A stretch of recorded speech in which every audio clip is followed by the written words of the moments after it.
Hi hello welcome to study vibe Telugu channel. So మన వీడియోలో 10th class English exam paper pattern ఎలా ఉంటుందో, అసలు ఏ క్వశ్చన్ ఎలాంటి క్వశ్చన్ వస్తుంది, అసలు 1 to 5 క్వశ్చన్స్, అలాగే మొత్తం క్వశ్చన్స్ ఎలా వస్తాయి, ఏ ఫార్మెట్లో వస్తాయో పర్ఫెక్ట్గా తెలుసుకుందాం. సో ఖచ్చితంగా లాస్ట్ వరకు చూడండి.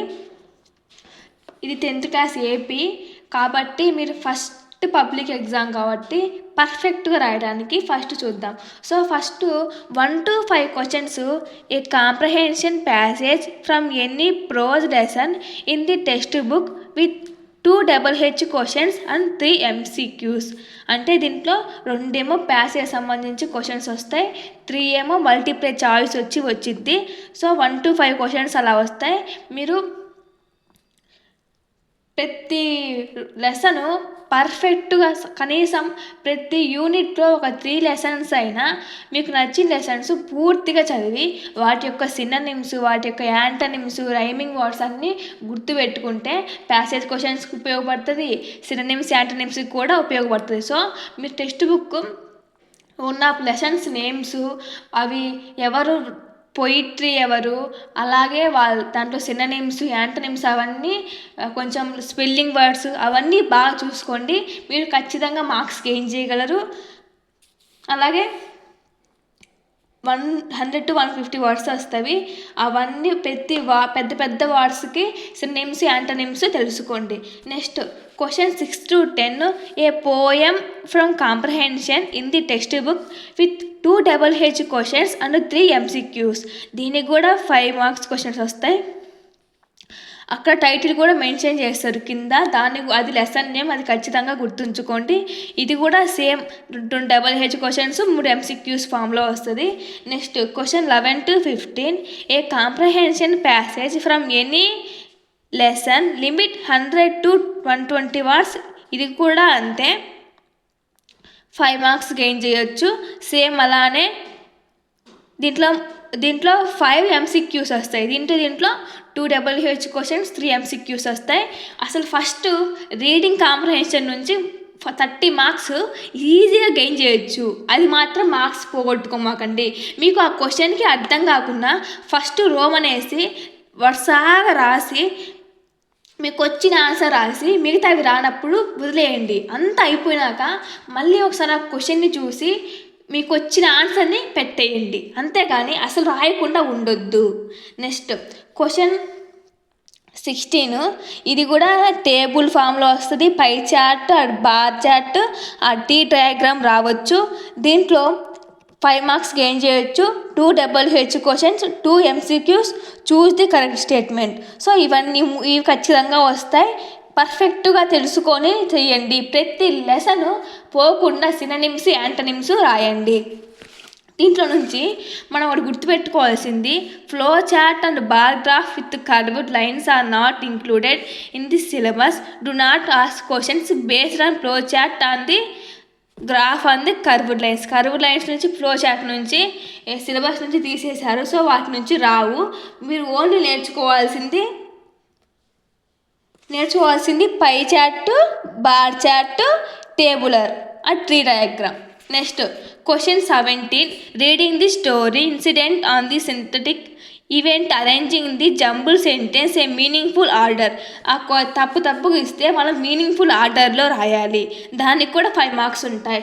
ఇంతవరకు 30 మార్క్స్, 17 క్వశ్చన్ వరకు ప్యాసేజ్ క్వశ్చన్స్. ఖచ్చితంగా ప్రతి క్వశ్చన్ మీరు ఈ క్వశ్చన్ ఇలా వస్తుందని ఖచ్చితంగా గుర్తుపెట్టుకొని ఎగ్జామ్కి పోవాలి. నెక్స్ట్ సెక్షన్ బి, దీంట్లో grammar, vocabulary 40 marks. So question 18 వచ్చేసి combining sentence using who, which, whose, whom. వాటి రిలేటివ్ వస్తుంది. ఆ సెంటెన్స్ని కంబైనింగ్ చేసి రాయాలి. సో దాని గురించి క్వశ్చన్ 18. క్వశ్చన్ 19 వచ్చేసి క్వశ్చన్ 18 వచ్చేసి యూనిట్ 1 నుంచే రావచ్చు. దీనికి 2 మార్క్స్ గెయిన్ చేయొచ్చు. Next question 19, changing voice only from active voice to passive voice. ఇది దేంట్లో నుంచి వచ్చిందంటే యూనిట్ 3 నుంచి రావచ్చు. అలాగే దీనికి కానీ 2 marks. Next 21, fill in the blanks with suitable prepositions, ఇవి కూడా 2 marks. Next 22 edit the passage, correct the underline parts. ఇది మనం వర్క్ బుక్లో నుంచి ప్రాక్టీస్ చేయాలి. మీరు వర్క్ బుక్స్ ఖచ్చితంగా ఎగ్జామ్కి వెళ్ళే ముందు 10 days ఖచ్చితంగా ప్రాక్టీస్ చేయండి. అప్పుడు మీకు ఎగ్జామ్ మీద అవగాహన వస్తుంది. దీంట్లో నుంచి 4 మార్క్స్ గెయిన్ చేయొచ్చు. ఇది ఆల్ యూనిట్స్ నుంచి వర్క్ బుక్ ప్రాక్టీస్ చేయండి. Next question 23 fill in the blanks which article text general syllabus reference. ఇది యూనిట్ 2 నుంచి వచ్చింది. Next 24 changing into repeated action in the past using use to would. ఇది 2 marks. Next ఇవన్నీ వర్క్ షీట్ల నుంచి కూడా వస్తాయి, సో దానికి ప్రాక్టీస్ చేయండి. Next question 25 rewrite the sentence by using noun modify. ఇది టెస్ట్ 1 నుంచి జనరల్ నుంచి రావచ్చు. ఇది 2 మార్క్స్. యూనిట్ 6 నుంచి వచ్చిద్దని కొంచెం అవగాహన. Next 26 question given advice using modal or suggestion being a given. ఇది టెస్ట్ వర్జన్ ఆర్ జనరల్ నుంచి రావచ్చు. ఇది అడ్వైజా ఆర్డరా దాని గురించి వస్తుంది. Next question 27 identify the suitable synonyms to the underline words. Passage 4 words or to be synonyms 6 words. ఇవి సినోనిమ్స్ రాయాలి. మీరు అందుకే ప్రతి లెసన్ మీకు లెసన్స్లలో ప్రతి లెసన్ నుంచి సినోనిమ్స్ యాంటనిమ్స్ ఖచ్చితంగా ప్రాక్టీస్ చేయండి. అప్పుడే మీరు ఎగ్జామ్లో పర్ఫెక్ట్ అవుతారు. నెక్స్ట్ బ్లర్ వస్తుంది ఇది. తర్వాత క్వశ్చన్ 28 రైటింగ్ ఆపోజిట్ అంటే antonyms. Underline the all prose, అన్ని ప్రోజ్ లెసన్స్ నుంచి వచ్చింది. ఇది కూడా అంతే, ప్రోజ్ లెసన్స్ ఖచ్చితంగా చదవండి. ప్రతి లెసన్ నుంచి అండర్లైన్ వర్డ్స్, స్పెల్లింగ్ వర్డ్స్, పెద్దగున్న లెసన్ వర్డ్స్, వాటిని యాంటనిమ్స్ సినోనిమ్స్ అక్కడే రాసి పెట్టుకోండి. సో చదివేటప్పుడు మీకు ఈజీగా ఉంటుంది. నేను అప్పుడు అంతే ప్రాక్టీస్ చేసేదాన్ని. Next question 29 fill in the blanks with the right from of the words given the brackets. ఇది కూడా ఆల్ ప్రోజ్ లెసన్స్ నుంచి వచ్చింది, టెక్స్ట్ బుక్ నుంచి వచ్చింది. దీని నుంచి కూడా 2 మార్క్స్ గెయిన్ చేయొచ్చు. Next question 30 completing the spelling given context in the form the sentence. The words of spelling given in context in the form the sentence. First ఇది ఒక కంటెస్ట్ ఇస్తే దాని నుంచి స్పెల్లింగ్స్ కరెక్ట్ ఫామ్లో రాయాలి. ఫస్ట్ వచ్చేసి first ఈ ఫామ్, తర్వాత ఈ ఫామ్, తర్వాత ఈ ఫామ్తో ఫుల్ క్లారిటీగా ఆన్సర్ రాయాలి. First the words of spelling given in the context in the form of sentence. Next the sentences should be taken from any prose lessons from the textbook. Next or beyond the textbook నుంచి రావచ్చు, textbook బయట నుంచి కూడా రావచ్చు. Refer to model papers ఖచ్చితంగా practice చేయండి ఈ question గురించి. నెక్స్ట్ దీంట్లో ఇది కూడా ఆల్ ప్రోజ్ లెసన్స్ నుంచి రావచ్చు టెక్స్ట్ బుక్. దీనికి 2 marks. Next 31 identify the wrongly spelled word or writing in the correct spelling syllabus reference. Spelling కూడా మనం కరెక్ట్ చేయాలి కాబట్టి మనము టెక్స్ట్ బుక్ ఖచ్చితంగా ప్రాక్టీస్ చేయండి.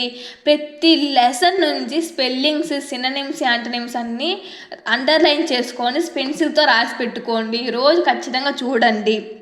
Next 32 dictionary skills. Selected the word must should be prose part of textbook only. Prose part నుంచి వస్తుంది. So ఇది మీరు మోడల్ పేపర్స్ నుంచి ప్రాక్టీస్ చేయాలి. Next question 33 use the following phrasal verbs and idiomatic expression sentence your own. ఇది కూడా అంతే.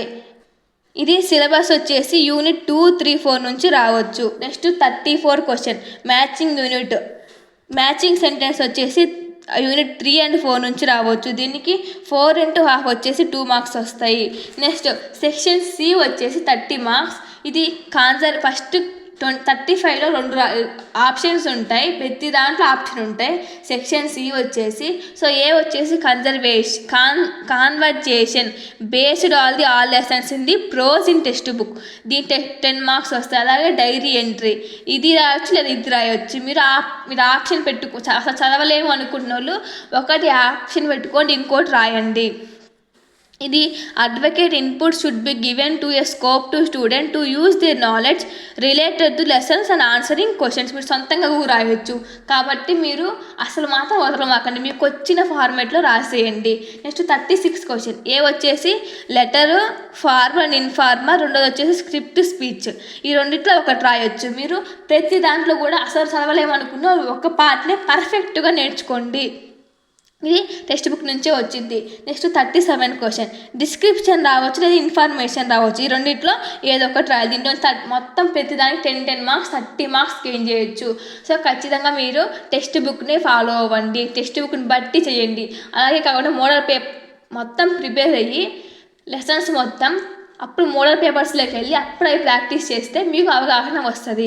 ఇలా ప్రతి క్వశ్చన్కి ఈ యూనిట్ నుంచి రావచ్చు మనం తెలుసుకున్నాం. సో దాన్ని బట్టి మీరు ఫాలో అవ్వండి. All the best. Thank you for watching. Please share and subscribe and like.